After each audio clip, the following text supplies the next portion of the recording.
ইরানের যুদ্ধের পরে আমরা প্রতিটি পাম্পে যে পরিমাণে তেল দিতাম প্রতিদিনই সেই পরিমাণে তেল দেওয়া হয়।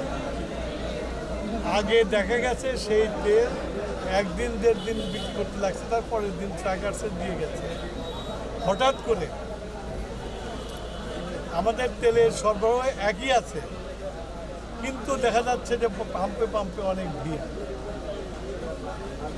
এবং আবার দেখা যাচ্ছে যে কেউ জেরিগারি করে তেল নিয়ে যাচ্ছে। আবার আমি সব খবর পেলাম যে সিরাজগঞ্জে ড্রামে করে তেল নিয়ে গেছে।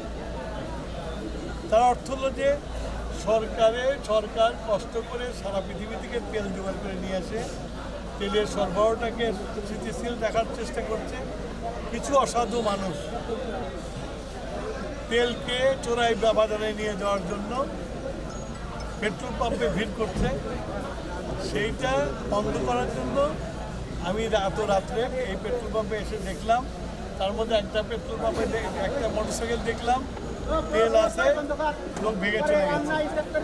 আর বেশিরভাগ পেট্রোল পাম্পে মোটরসাইকেলে দেখলাম যে ট্যাঙ্কি ফুল আছে, আবার তেল নিতে আসছে। এইটাই হলো মূল কারণ যে যার যা প্রয়োজন তার চেয়ে বেশি তেল নিয়ে যাচ্ছে।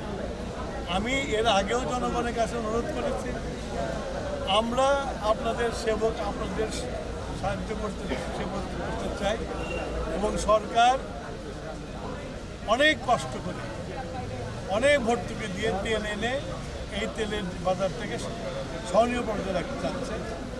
আপনারা যদি নিজেরা এই তেল সাশ্রয়ী না হন, তাহলে আজকে যে আমরা ভর্তুকি দিচ্ছি, যে আরামটা দিচ্ছি, সেটা দিতে পারবো না। সেটা ব্ল্যাক মার্কেট নিয়ে লাভবান হবে।